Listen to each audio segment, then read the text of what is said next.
What's going on? What's going on? What's going on? I am, instead of doing a video that I was working on, I'm going to do a live stream on my MH Blackwell channel. MH Blackwell channel that I've not been on in a very long time. So I don't really expect a whole lot of people to be here. If people do come here, that's going to be because you guys will catch on as I do these 1 o'clock live streams on MH Blackwell. I wanted to do these videos and on a lot of different subjects, but I just think it's a lot easier for me just to go ahead and do a live stream and talk about them. So it's going to be real strange talking to the camera in front of no people. Because if you come and watch his live stream later, if you stumble upon it, I have another channel called Fanon International Boxing. We got one person in the building. Whoever it is, say what's up. Hope you're doing well. But yeah, we're gonna do these videos. I'm gonna do these live streams, and I'm gonna try to do them once, like maybe 3 times a week at 1 o'clock over here, and talk about different things, like different political things, different topics within, just general culture, man. What Check Jason, what's going on, Check Jason? How you feeling, man? I'm chilling, man. I'm just out here. I'm gonna have a lunchtime, starting my lunchtime live stream. It is going to be 1 o'clock Central Time. I'm probably going to start doing them every other day just to make sure we got enough topics and stuff. I know a lot of people are going to, to the extent that people come here, there's going to be people from the boxing channel for a while. But yeah, man, salute to you, man. How you been, Check? Hope you've been doing well. Hope you've been doing well, man. Yeah, because it's been a minute, man. It's been a minute. So man, I got a wild little topic that I always felt. Actually, man, give me 1 second. Let me shut this door because I'm talking kind of loud.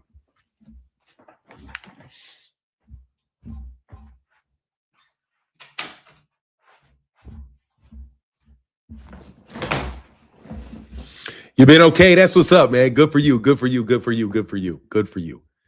Good for you. But look, man, I wanted to get on something that is not. I can probably actually talk a little more silently if I have this on my ear. But that's like you say, you've been okay. That's what's up, man. Yeah, well, I pray for prosperity and happiness and everything else for you. I really do, man. Nice to see you. Nice to see the name come across, Check Jason. It's been, I think, man, it might have been a couple years, man. It's been at least a year since I don't know. I don't want to say that. You may have come by on the other channel. If you did and you said something, that's cool. But anyway, yeah, man, I just wanted to talk about this topic because, man, what's G the Great? Martin Blackwell. Yes, sir. I'm here, man. I'm here. I'm going to wait. Hopefully we can get 10, 15 people in here on the conversation and we can have a good, fun conversation, man, in the afternoon. Not going to talk a lot of boxing. So this is an opportunity for me to stretch myself and not have conversations that include talking bad about any boxer or anybody in boxing. Randall, what's going on, man? How you feeling, man? Rand, yes, sir. I'm chilling, man. Just going to have a live stream over here that is completely disconnected from the sport of boxing, which means that I shouldn't have any arguments with anybody. I shouldn't have any troubles with anybody. It should all be, it should work quite well. But hold on. You know what I just realized I did not do? Give me 1 second. Give me 1 second. I just realized I didn't do something.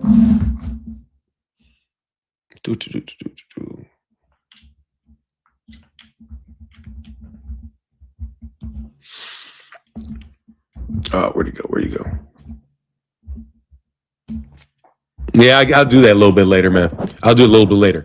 But anyway, man, I just wanted to talk about this topic that hit my mind, man, about Martin Luther King and Malcolm X. When I was a kid, pretty much that was like a real big debate when I was in the 1970s, the 1980s, 1990s. And I think that debate really has sprung into a lot of different schools of thought within Black America.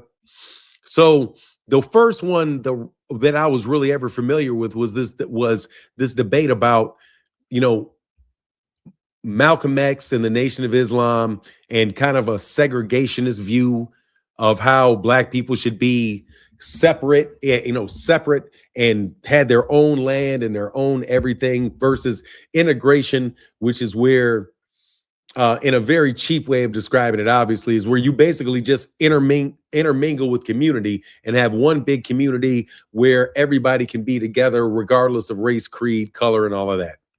And so me, I was always somebody that led much more into like the black nationalist movements, because that's what was a big thing when I was a kid, was black nationalist movement, right? When my older brother was growing up, he wanted to be a Black Panther. My mother and father talked very favorably of the Black Panthers and the lunch programs that they had and the breakfast programs that they had. And what's up, Ray Timms? How you feeling, brother? What's going on, man? Yeah, man. I'm gonna do one. I'm starting a second live stream on this channel, and eventually, I'm gonna do this backwards than I did the other channel, where I always did videos. I'm gonna spend time doing an afternoon live stream, bro, when we talk about all things, all things. But in this particular one, man, I always felt that was like a false argument that they gave us. Like that you had to choose between whether or not you were being an American patriot and when you are being good stuff. That's what's up. Yeah, man. It don't have nothing to do with bitching and moaning. I don't have to bitch and moan about basketball, about boxing or anything. Boxing, and have everybody say, "Oh, you ain't you talking boxing?" Because sometimes I just want to talk about stuff other than boxing. But yeah, man. So anyway, man. So when we were coming up, and I think you'll agree with me, Rick, that was the big thing. Like the big two spokesmen coming into the 1970s in the black community was Malcolm X and Martin Luther King. And if you were a patriotic American black person, you liked, you believed in Martin Luther King and what Martin Luther King stood for. And if you were a nationalist, black nationalist, some variant of black nationalist, then you followed Martin Luther. Then Malcolm X was the guy that you're really looking to. You had the Southern aspect of Martin Luther King and the things that he did in Atlanta or in the South, right? And generally in the South. And then you had the impact of the Nation of Islam and guys like before them, like Marcus Garvey and Noble Drew Ali, who I do believe for the most part was up north. OPXID, what's up, man? How you feeling, brother? You doing well? Hope you're doing well. Hope you're doing well. Hope you're doing well. Yeah, so I'm thinking to myself all these years later, that wow, that was a false choice.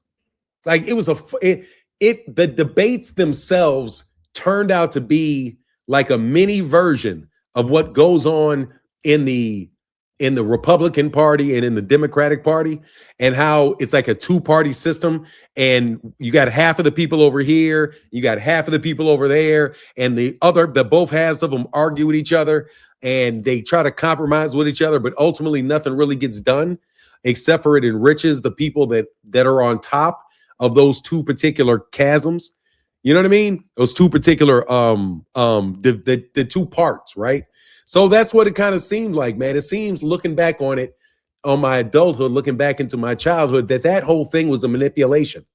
That they were basically trying to tell me as a young child, or you as a young child, if you were listening to the same stuff, bro. Oh, how am I doing, man? I'm doing well, man. I can't complain, bro. I can't complain. I'm about to get this channel. I'm about to do a lot more on this channel and have fun working on this channel. But give me 1 second, man. I got to go somewhere and do something real fast.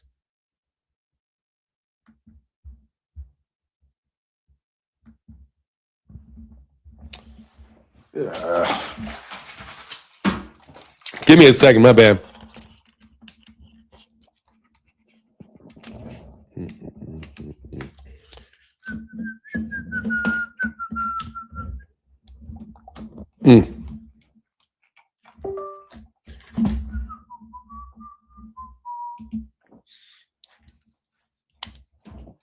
Yeah, I'm trying to, give me 1 second.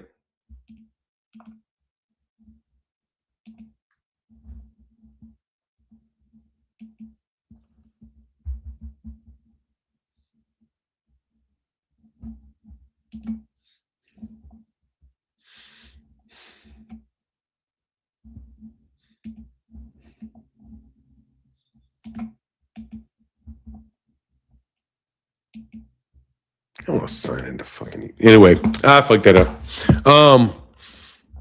Yeah. Anyway, so yeah, man, I'm just thinking about that, man. This is like the wildest little kind of twist up where you have, and I really think is part of these kind of the government programming of your mind, because you're taught to think in twos. Malcolm X, bad guy. Martin Luther King is the good guy. You have the division between the North and the South there. And you have this ongoing conversation between the two about how and where we should move. But at the same time, it really serves as like a division between the two. And none of it was very organic. You know what I mean? Especially Martin Luther King. I didn't believe that it just seemed like it was an attempt to separate us for a longer period of time and make you have to choose between the two of them without any real encouragement ever to develop your own kind of personal code of behavior. Because at the same time that they give you this kind of split in the political split, they also give a split in the way that the entertainment industry represented Black people and started representing them in all of the different destructive ways. So looking at the way that like Neely Fuller Jr. looked at the world and how they use the same system, but it basically permeates all areas of human endeavor. I just got to be a little bit suspect to Malcolm X, man, and Martin Luther King. I know that may just be a silly, random conversation, but I really think that we need to find a different way of looking at that stuff, man. Because even if you vote for these political offices, nothing gets done. Anyway, that's my take on it, man. I was wondering what you guys might want to think about it. If you guys got any other questions or any other you'll want to talk about, let me know. I just felt the inspiration to get on here and talk for a little while because I wanted to engage on this channel and give it some type of way, some way to be useful to people. Because I think that they're brainwashing us through that stuff, kind of like church, especially the way, like, did you notice that Martin Luther King causes you to make a decision with the economics of the Black community? As soon as Malcolm's view became similar to Martin's view, he had to go. Well, yeah, because I agree with that. There's no crossover. And Martin Luther King tried to cross over into that. But I think that was during, and somebody can correct me if I'm wrong, I think a lot of that had to do with the growing popularity of the Black Power movement, because the religious aspect of the Nation of Islam, which I don't really think was ever intended to be anything other than a religious movement, a kind of an insular religious movement. I don't think that it was ever meant to kind of go to be something where they were trying to really grow and be massive in that way. And it wound up kind of exposing them. But as soon as Malcolm's view became similar to Martin's view, he had to go. But I think it is as soon as Martin Luther King started expressing any views of his own. Because Martin Luther King, in a lot of ways, was orchestrated in the way that he developed through the South. He was like if you had to pick anybody that was going to be a representative of Black America, it's going to be somebody that they're going to be able to say fits the mold, right? So he's a reverend. His father was a reverend. And to me, he was kind of like the Southern version of Adam Clayton Powell. Because Adam Clayton Powell was also a very, very powerful figure during that time, and somebody that is very, very, very underrated, but worked in a way that was similar to Malcolm X and Martin Luther King, in that he believed in, number one, he believed in Black empowerment and Black unity, the same thing that Elijah Muhammad was talking about and Martin Luther and Malcolm X was talking about, and he was talking about using the system and the electoral system to get it done, and the educational system to get it done, as he was a strong proponent of education. And I do believe he was the first Black person to sit as the head of the subcommittee on education. And he's also behind, a lot of the rules that they have to keep people from becoming from sitting on some of those boards. So really, Adam Clayton Powell was a very influential government official, very, very, very in power, probably the most powerful black governmental official. Shoot, man, at any time prior to Barack Obama, because they divided that power up into the Congressional Black Caucus. So instead of having a very, very powerful guy like Adam Clayton Powell, it seems as if they divided it up and had it more.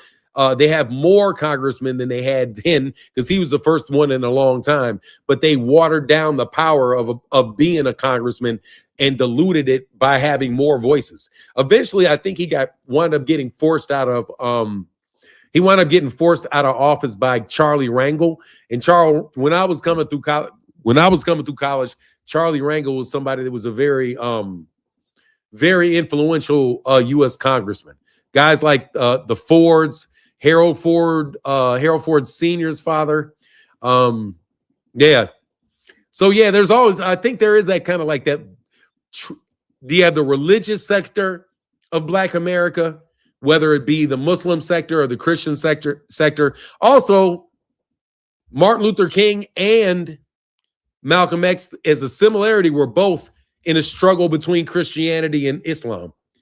Martin got talking about money. We're coming for our checks. Chatter was when he had to go. Oh, Martin got to talking about money.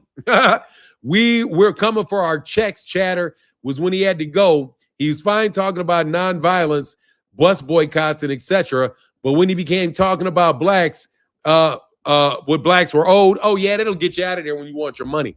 Great observation, man. That'll get you out of there. That'll get you out of there when you're talking about that. When Malcolm, I thought mostly that he was starting talking. I didn't hear as much about the we're coming for our checks, which we should be coming for our checks, is when he started talking about interfering in wars in Vietnam. That became a big thing too. Gray said, G the Gray said, when Malcolm came back from Mecca, he no longer saw white people as the devil. He wanted to work with them.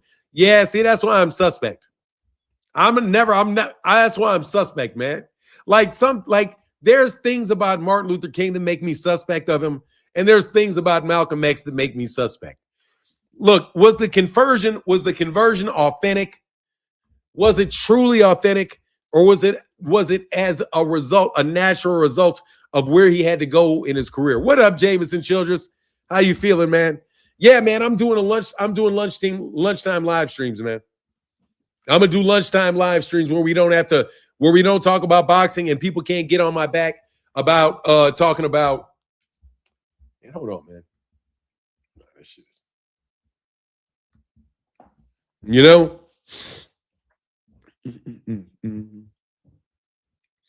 When Malcolm came back from Mecca, okay, Malcolm wanted to take America to the world court. Well, you know who's kind of responsible for that. I think both of them were kind of shorts. I mean, basically, they're both divided by, one is Asian. What do you call it? Do you call it Asiatic? It's like Malcolm and Martin exchanged worldviews. Weird. Huh. I mean, look, man, I never really got deep into studying the latter politics of either one of them, to tell you the truth. The Martin Luther King that I think about is the Martin Luther King that I'm sold.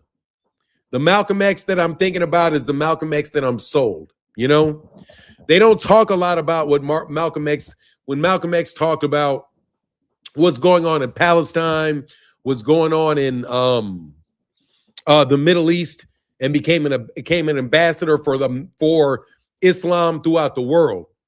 I mean, I think that is a terrific thing for Muslims and Islam throughout the world.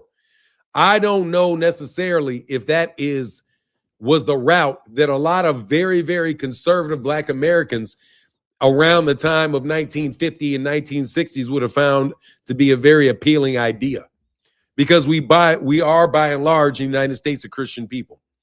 You know, it's just there was a lot of radicalism for the sake of radicalism. I agree with you, though. I always have been suspect of the nation. MLK, the Oakland Black Panthers. I think the Chicago Panthers and Fred Hampton were the real deal. Well, look, if you listen to Neely Fuller Jr., or that's my guy, a man, my man 100 grand is Neely Fuller Jr.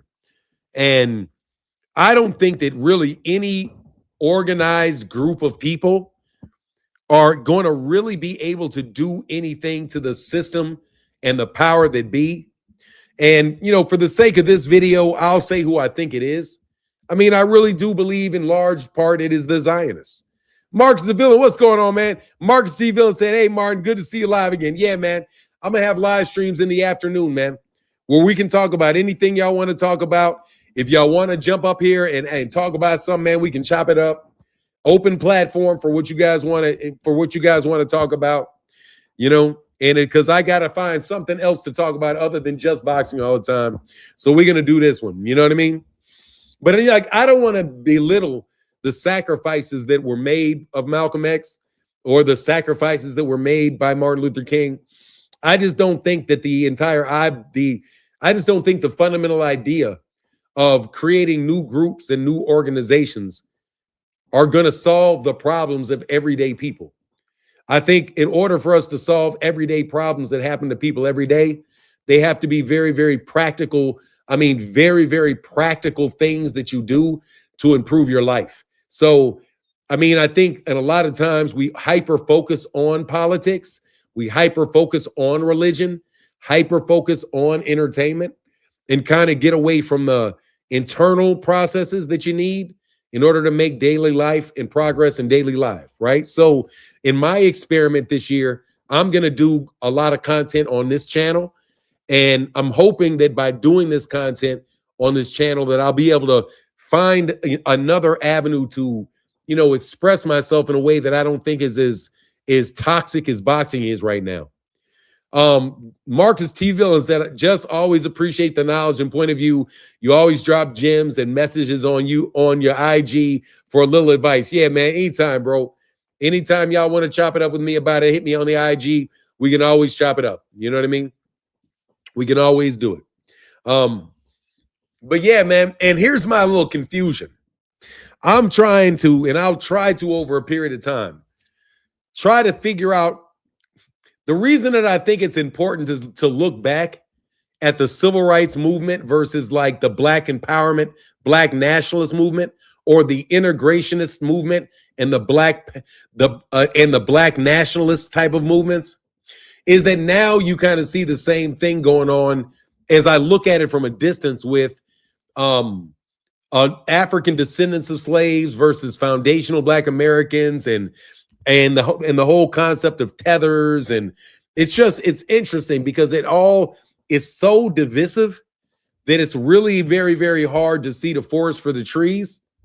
And every time I have a hard time seeing the forest for the trees, I want to take a step back and get to the common denominator. And the common denominator, I'm sorry for saying this, I think it's the little hats. I do. I think it's like Hollywood, man. I think this shit's Hollywood. I think it's Hollywood. I think the way that they convince Black people to support certain movements, I think that it is orchestrated. I think that it's manufactured like a Hollywood script. And I think people decided that these guys are the most photogenic. These guys are the guys that can do what we want them to do. So they raise these guys up and they put them on these platforms. And then these people take advantage and basically they cut a deal with the devil and they jump on these platforms and they say, okay, I'm going to sell these products, right? And then once they sell these products and then they start getting too big for their britches, or they decide that they've had a change of heart and they are now big enough where they can use that popularity and move off in another direction, then what happens to them? They get the chairs snatched up. They get the chairs snatched from underneath them. You know what I mean? They lose all their support. And that's when they say they build you up and they tear you down. But you get torn down because they're the ones that built you up.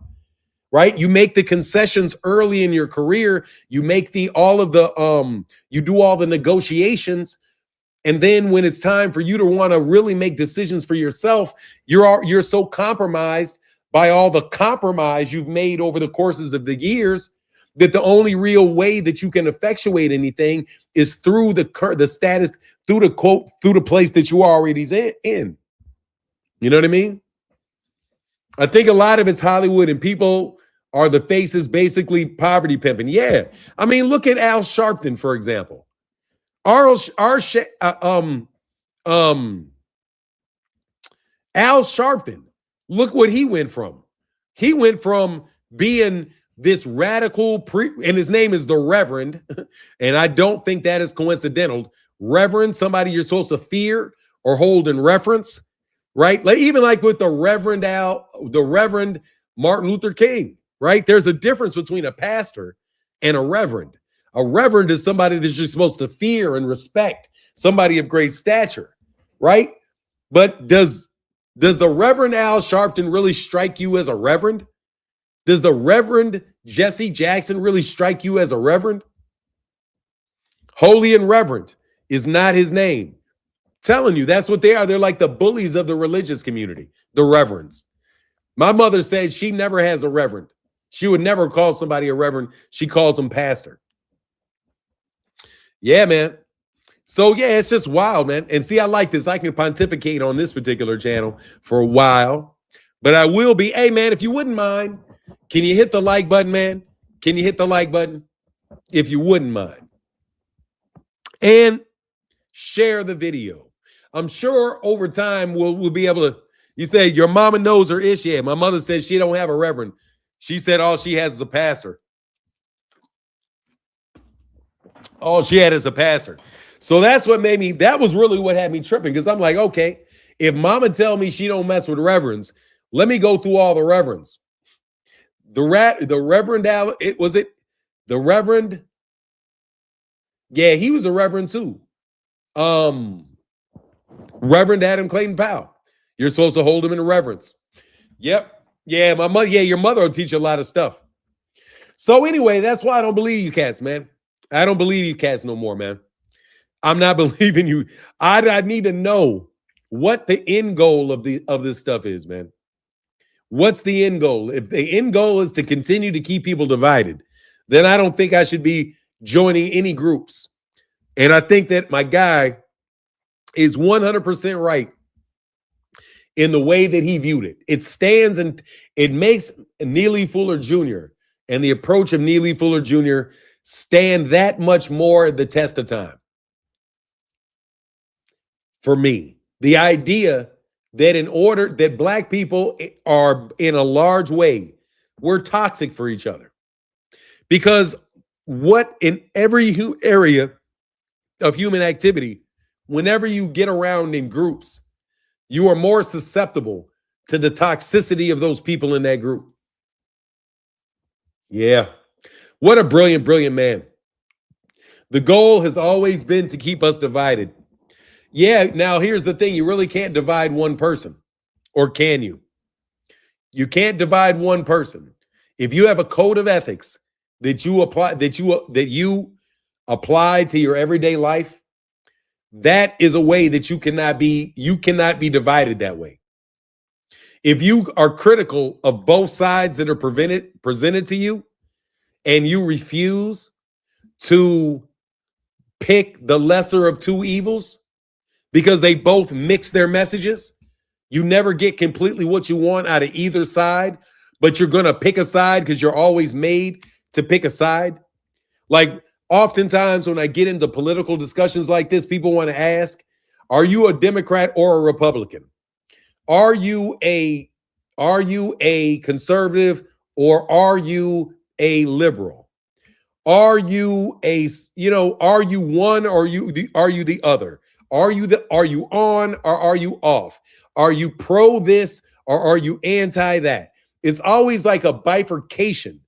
And you're always forced to split your thought process into two. It's not okay that you have your own individual thoughts. You have to fit your thoughts into either one or two categories that they give you. And sometimes they want to give you three categories to choose which one to fit yourself into. In your experience, what is the toughest part of integrating Fuller's teaching into your life? To do is to be positive, to be constructive in everything I do and I say and I think. That's very, very, very hard for me to do. To be constructive in everything I do, I say, and I think. Man, that's hard. Because number one, you always have to keep your goal in mind. And sometimes, man, I lose track of the goal. I lost track of the goal because the goal keeps getting shifted in life.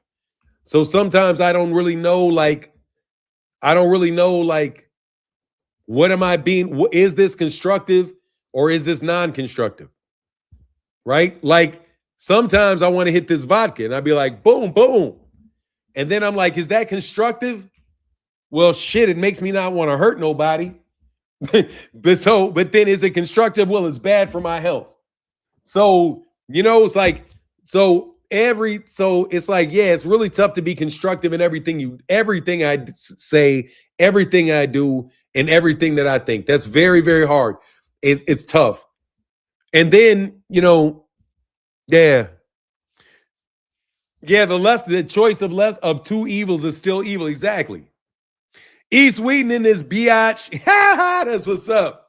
Who's up in the week? East Wheaton is in the building. Shout out to East Wheaton, man. Yeah, man, it's a really tough. That's the hardest thing of that man's philosophy. The most powerful one, though, that is also the most powerful one. Because to be constructive, you have to know what you're building. Right? And I don't think it doesn't always have to be unified. It's just, is it good for something? And it makes you make the choice every time you do something as to whether it's constructive or not, So like sometimes I war on YouTube when I don't like, I wonder, is it constructive for me to blast that guy, to blast Blue Blood like that? Is it constructive for me? I don't know if it's constructive for me. You know what I mean? Is it constructive for me to point out that people are botting views and this? I don't know. Sometimes I don't know. Maybe it'd be more constructive for my pocketbook if I was like, okay, yeah, I'll just say what they want me to say. That's very tough, man. It's very tough. It's tough. But the thing that I do know is that I make more good decisions than bad in that regard, because I'm looking at it that way. I make more good decisions than I would make bad decisions. Like I don't run off on my wife, because that's not constructive. There's nothing constructive about it. Al Sharpton and Jesse Jacksonville both have been compromised. Neely Fuller was not. That's why Neely was able to speak the unpopular truth. Yes, rest in peace to the great Neely Fuller Jr. But yeah, man, it's like, yeah, his philosophy for me is still what I know and you apply it, you can set yourself right. You know what I mean? You can set yourself right. I think that's the toughest part. The easiest part is to understand white supremacy. That's the easiest part to understand because it puts the blame and the responsibility on something else. So it's easy to understand where the responsibility with them lie. You see what I mean? Also, for the sake of this video, I would like to explain something. Neely Fuller Jr. himself says that you should not use his philosophy, his philosophy is like a template for you to use for yourself, for you to develop your own and apply it to your life. So like one of the things that I wanted to change is the concept of white supremacy, because the way that I see it now, I only really see it as Zionist supremacy. I just see it as Zionist supremacy. I don't see it as white supremacy. I see it as Zionist. I see it as Zionist supremacy. Zionist supremacy. I'm going to take out that concept that all white people are like that. I don't think it is, because I think that unlike Oh, man, thank you so much, man. Appreciate you for the $5 holler, bro. Much love, man. Thank you so much. Look, man, thank you for making it profitable, bro. We're going to be over here doing you know what I mean? Like, I want to remove from the concept of it just being all white people. For the sake of American blacks, I really just believe, I think that it is Zionist. I think it is Zionist. I think it is capitalist. That's what I really think it is. But probably not even capitalist, really. I think it's primarily Zionist. And I'm not saying it just in the same way that people apply it to the Polish. No, I mean it's this. I believe it is the whole Christian Judeo line of reasoning, because the whole idea of Zion is a result of the Judeo-Christian, of what they teach is the Judeo-Christian culture, right? Or the Judeo-Christian line of Judeo-Christian, from Judaism to Christianity to Islam. And like Rick Tim says about religion being used to divide, that's what I mean. But I believe that that is the crux of it. And that it is and it crystallizes in its most obvious form in Zionism. And I think that in the United States right now, that it is particularly inflicted right now with that particular problem. And so where Neely Fuller Jr. has a worldview, my view differs from him, because I believe in looking at it from the smallest part to the largest part. He believed in looking at it top down and understanding it from that view. I think that my philosophy is much more looking at it from more of like a nuclear way. But his solution is nuclear, right? But he sees the worldview. His solution, though, is very nuclear, right? So anyway, he's a brilliant, brilliant man, and definitely what I base my suspicions on, because honestly, man, Martin Luther King was very entertaining. And I think that our Christian church mixes entertainment and religion. Because in order for you to be, you have to relate to, war is in religion. Entertainment is in religion. Sex is in religion. Each of the 8 areas of human activity that Neely Fuller Jr. talks about all exist within each of those 8 areas. It is an absolutely beautiful formula by which to understand the psyche, the mass psyche of men. So, yeah, so the toughest part for Neely Fuller Jr. for me is to be constructive in everything I do and I say and I speak, because it's very hard to keep my mind on what is constructive, because there's so many things flying around all at the same time. That's what I would say. And the most difficult thing also is to construct a worldview that is consistent and then to codify it. But that's too much work, because God dog, he works. So, you know what I mean? Yeah, but man, but here's the thing too. Now, when I say Zionist, I'm including black people too. I believe black people too. See, Neely Fuller Jr. said that white supremacy would continue to morph and move and morph and change. And he said, if you push it to the point of where it's so recognizable that they have to change, that they will change. And I think that they have changed. And I think that they have changed to a purely elitist and purely Judaic. That's Judaic origin. But it's not, but it involves all the races. So like Hakeem Jeffries, let's take Hakeem Jeffries. Hakeem Jeffries, everything that he does, says, and supports tells you he supports Zionism. Every U.S. official that is, or every U.S. state official that has promulgated any type of, like, for example, Eric Adams in New York City. Eric Adams made it, had an executive order, I do believe it was an executive order, that said that that it is illegal for contractors with the city of New York to divest from Israel. That makes Eric Adams, to me, a Zionist. even though he's not Jewish, because he has sworn allegiance to the same state that rests above the religious beliefs.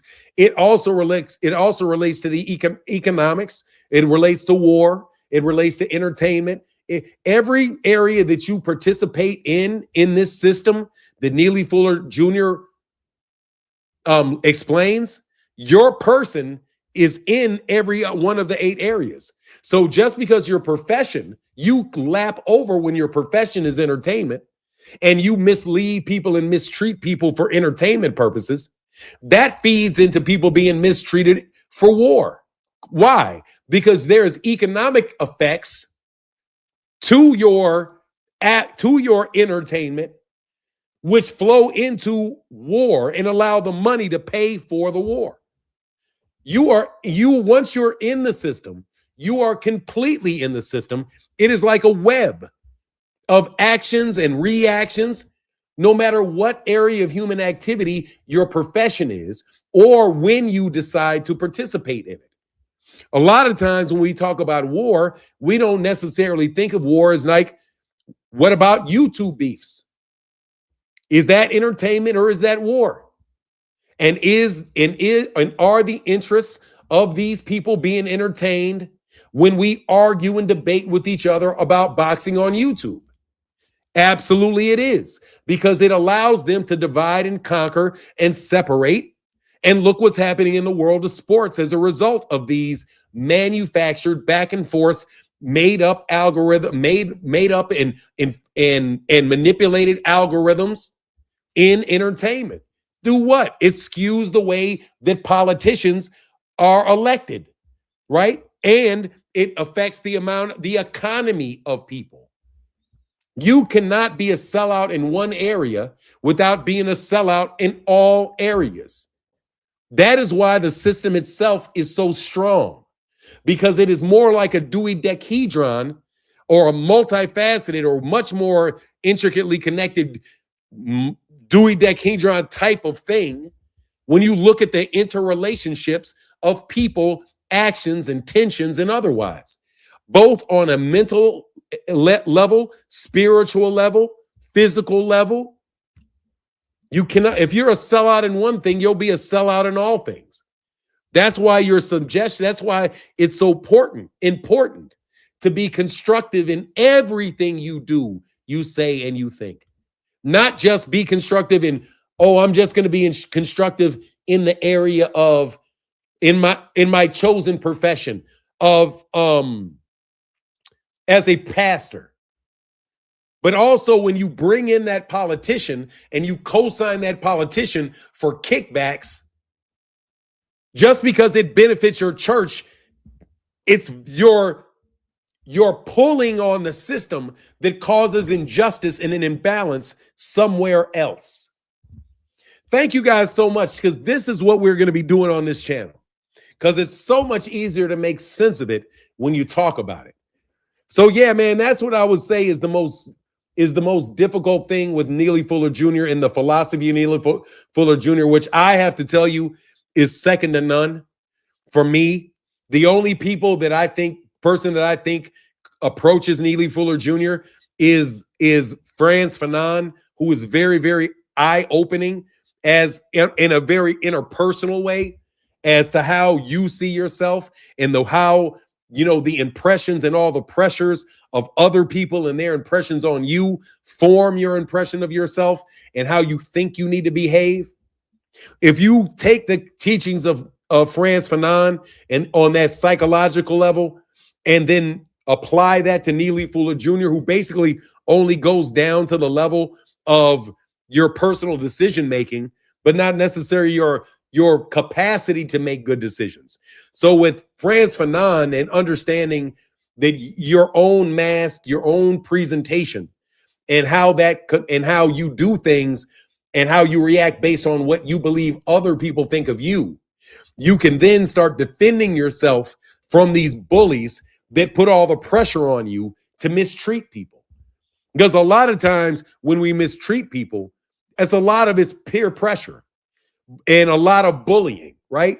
When Aiden Ross and Drake, and I'm saying they're accused of this, I don't know if they did it or not, But when they are, what they're accused of is taking, passing money between two of each other, and in a way that nobody would know that the money got passed.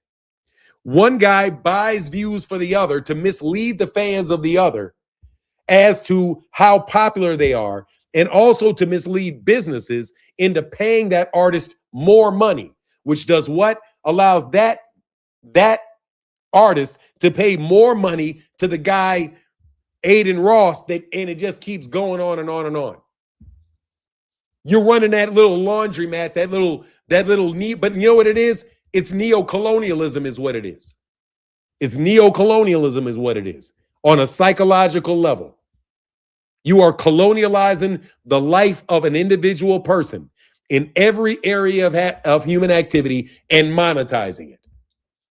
Every single solitary thing in their life. And what are you getting while they're doing this? Ads for vendors that are selling you specifically the products that they want you to see. Because they're doing what? Tracking all of your activity. What is that? That is intelligence community. And what area does that go into? That goes into the area of war. Yes, it does. Because they have what? Homeland security. It's a very interconnected web.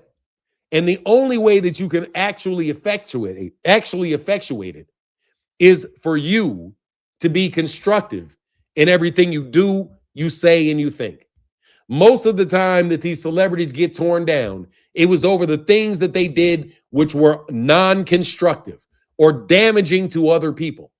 If you are not mistreating people, then you are not going to ever get hung out there for having mistreated people.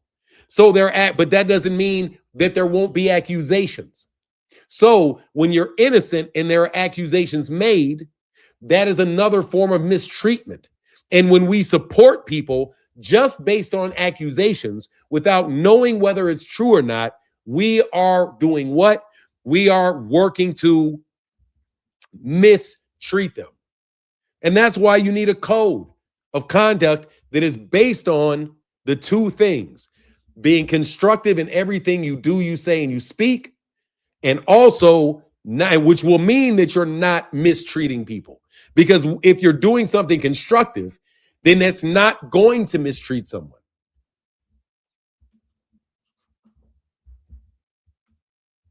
Rick says, oh my, yes, Neely Fuller Jr., Franz Fanon, John Henrik Clark, Joseph Ben Yakimin, Amos Wilson, G. John Jackson, Walter Williams, Chancellor Williams, all intellectual giants. Yes, they are. Yes, they are. Intellectual giants.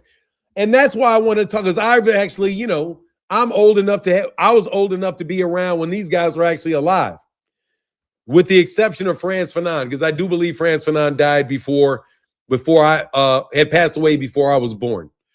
But man, he was eye-opening, Rick. I swear, man, the guy was absolutely eye-opening, bro. Now, I'm going to put a link in the chat. I know we got 38 people listening. We got 19 on X. We got 19 on MH Blackwell. Full 19, 30, 39 people in the house, man. Yeah, man, I just wanted to talk about that for a while. I was always suspect of Martin Luther King and Malcolm X. That's why I never completely trusted them. Because honestly, man, they seem like they're part of like the way that they, like a social transition, and every time that there's a grassroots movement, they redirect those into directions that always are supposed to work for the greater good of everybody.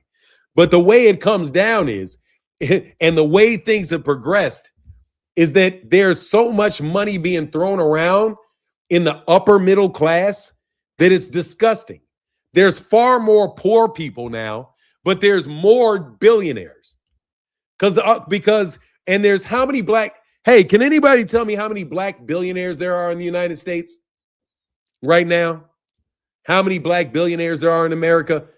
And then in the massive increase in the number of black billionaires over the last 25 years, 30 years. After there was none, with integration, most black people are poorer than they were then But the rich black people in the upper class are way richer than they used to be. It's kind of like you have a sellout class of people who are there to sit within Black America as the go-between the upper class and the lower class. And that middle class keeps getting shrunk and shrunk and shrunk. But that disgustingly wealthy class of black people get a few extra added to that class every few years. Matter of fact, I know a young lady that I sat across the table with. So that since the time I sat across from her, she became a billionaire. Her name is Melody Hobson. Melody Hobson became a billionaire after Barack Obama became president. Now we have all of these billionaires flying around all over the place. But yet, and still, gang violence in our neighborhoods increased. Proper home ownership, our own ownership of our own property has decreased. Black people are less and less confident in the Democratic Party. There are fewer and fewer government programs that are now there, that are out there. It's almost like you guys are playing both sides against the middle. The really, really wealthy ones. You guys talk like Democrats, but you live like wealthy Republicans. I think that whole upper middle class of y'all are a bunch of sellouts. And you started selling out a long time ago, and you've been going with the script the whole time. And black neighborhoods were destroyed because of the games that your predecessor played. And your predecessors, I'm sorry, I have to break it to you, the predecessors are the civil rights movement and the black nationalist movements of the 1960s. I hate to say it, but the predecessors of the divisions we have now are the ones that were given to us in the 1960s. The black nationalist power movement that did what? It got black voting blocks to elect black congressmen and senators. We've significantly increased the number of black congressmen, black senators. We've even had a black president and a black vice president. But yet we have our neighborhoods are worse. Our communities are the reputation of our communities has never been lower in the eyes of the world. Despite this political class of black people gaining great wealth, the political class of black people gaining incredible wealth, incredible power on the backs of the black nationalist movement and the integration movement. We integrated our money with you, and then you took the voting blocks, and what did you do with the voting blocks? You created gentrification. You enabled gentrification into almost every major black neighborhood that was around when I was a kid. Have been gentrified and separated, and the money has been divided and split up in a different fashion, but for the same results as when you guys were bombing churches and bombing homes in Oklahoma during Black Wall Street. Those guys were all Republicans, those were destroyed. And then you did the same thing to black Democratic people in the cities later on. Yeah. So I'm sorry if I don't believe either one of you. I'm telling you. That's why when we talk about, like, what do you think about FBA? What do you think about ADOS? I think anytime you guys give me any letters that divide groups into different people, I'm suspect of it. All I know is this for sure. We own this land. I know we own this land. And we can go backwards from us owning this land to you giving us our money.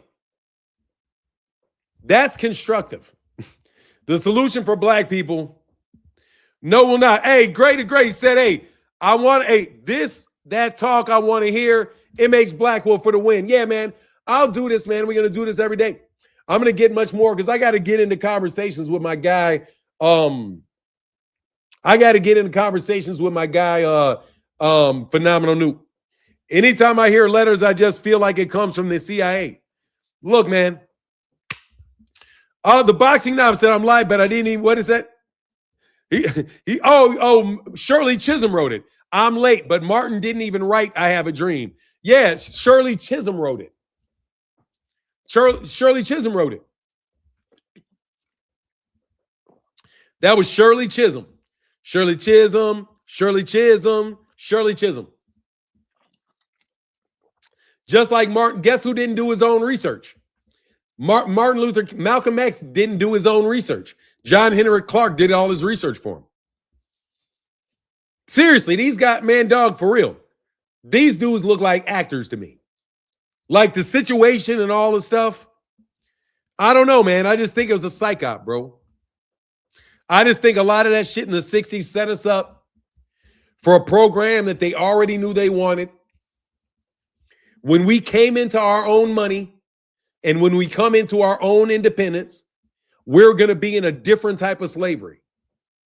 As we transitioned out of chattel slavery in 1865, or around the time that they said that, from 1865 to 1965, 100 years was a transition period in which they shift us from one type of slavery to another one. And now we're in the 1965 to 2065. We've got 40 more years. We've got 40 more years before they shift us into another one. The question is, how many times are we going to fall for these movements? How many times are we going to let them orchestrate us into doing what they want us to do by giving us leaders that we have no choice but to follow? Whether it's Barack Obama, or Malcolm X or Marcus Garvey or Louis Farrakhan or Jesse Jackson or anything, or any tragedy that gets us motivated, like Rodney King or Medgar Evers or what's my guy's name? Rest in peace. Emmett Till.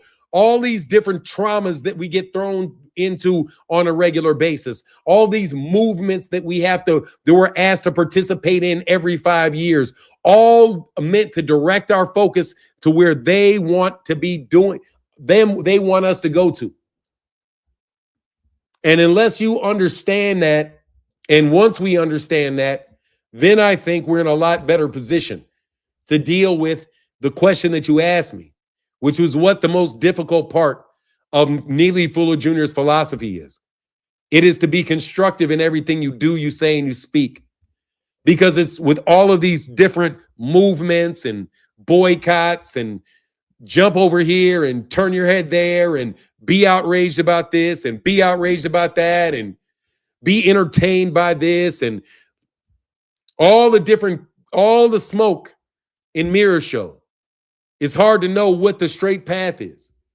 But I do believe to a certain extent that that's where you know not to mistreat someone. If you are in a situation where what you're going to do is going to mistreat somebody, you know that you are contributing in a way that is going to be destructive of another person. And if you truly understand that we are all one in a very spiritual sense and a real sense, since it's a spiritual sense, you know that by mistreating other people, that you're mistreating yourself. That's why Jesus says to do unto others as you would have them do unto you. Because you are doing to others, what you do to others is what you do to yourself. I know that you guys are familiar with my talk, what I talk about on YouTube in boxing. And I've told you that a lot of these RICOs that people are involved in, let me put it this way, Chauncey Billups, if he's guilty, if it turns out that he was really doing it, he would not be in the situation that he's in if he had not mistreated that person. If Gervonta Davis really put his hands on the girl, then you know that he would not be in this situation if he had not mistreated that girl. Or let's say this, the first time he grabbed that girl and lifted her by the collar, if he had never done it again, nobody would have ever believed him capable of it if he had not mistreated someone. So we've got to get to the code, the core of it, which is not to mistreat people. Because you can't be constructive truly if you're mistreating people. You know? And I think it has got to be a very, very individual thing. You know what I mean? I think it's got to be a very individual thing. But the test has got to be, are you mistreating someone? Am I doing something that is going to harm someone? Now, if it's not somebody's business, then you're not harming somebody else. You know what I mean? And if somebody tries to guilt trip you into making you be codependent on them and feel like, oh, if this guy's mad at me, I'm going to feel mad about myself. You see what I'm saying? You're allowing somebody to mistreat you by allowing them to attach what they think to what your decision is. So there's some mistreating people doesn't include letting psychopathic gaslighters surround you and guilt trip you into doing something. In fact, sometimes the best thing you can do is cut yourself completely separate from those group of people, which is why Neely Fuller Jr. said, really, to what do you call, what was the part that he said? He said, minimize conflict, minimize contact. If you minimize contact, then you cannot have conflict. And I know that in my personal life because there is certain people that want very badly to have conflict with me. But if you don't have contact with me, you cannot cause conflict with me, which is why I don't want you to talk to me, because I don't want conflict with you, because your conflict always requires compromise. And I don't want to compromise with you, because when I compromise with you, someone is going to be mistreated. So it is vitally important for me to minimize contact so I can minimize conflict. So if I minimize conflict, I can minimize me having to concede anything to you, to compromise with you, because you're the one that's mistreating people, not me. So you should be the one to carry the full wrath of your mistreatment of other people and not me. So yeah, man, if you really look at what Neely Fuller Jr. talks about as a philosophy, and you look at Frantz Fanon and the combination of those two things, and you apply those to decisions that you make and your own worldview, right? And do it for yourself and think through it yourself. I think that it really will make the world a better place, because you don't have to rely on the facts that people put out there, which are very, very selective. People want to give you the information that they want you to have and to see whether or not you're going to use this information in the way that they want you to use it. It's like a test. You know what I mean? So as long as you are keeping it a buck with yourself about what your goals are and whether your goals are destructive to other people. Hey, Hodge, the manager, said the straight path for black folk is to do for self and kind. I would say to not mistreat people, but that's my take on it. Anyway, I wanted to get that content out there, man. Put a 1 and let me know if you like the content or not. What do we have? Most of this was Twitter. I should have had this. Most of this is X. I should have just been on Twitter, only on YouTube. I'll be only on YouTube next time for this. That way y'all go to YouTube. Anyway, I want to just chop it up with y'all for a little bit, man. I'm going to be back tomorrow, more than likely tomorrow. Knew you loved it. That's what's up. Well, we'll do another one tomorrow afternoon. Y'all have a wonderful evening, and I'll be back with y'all tomorrow morning. Deuces.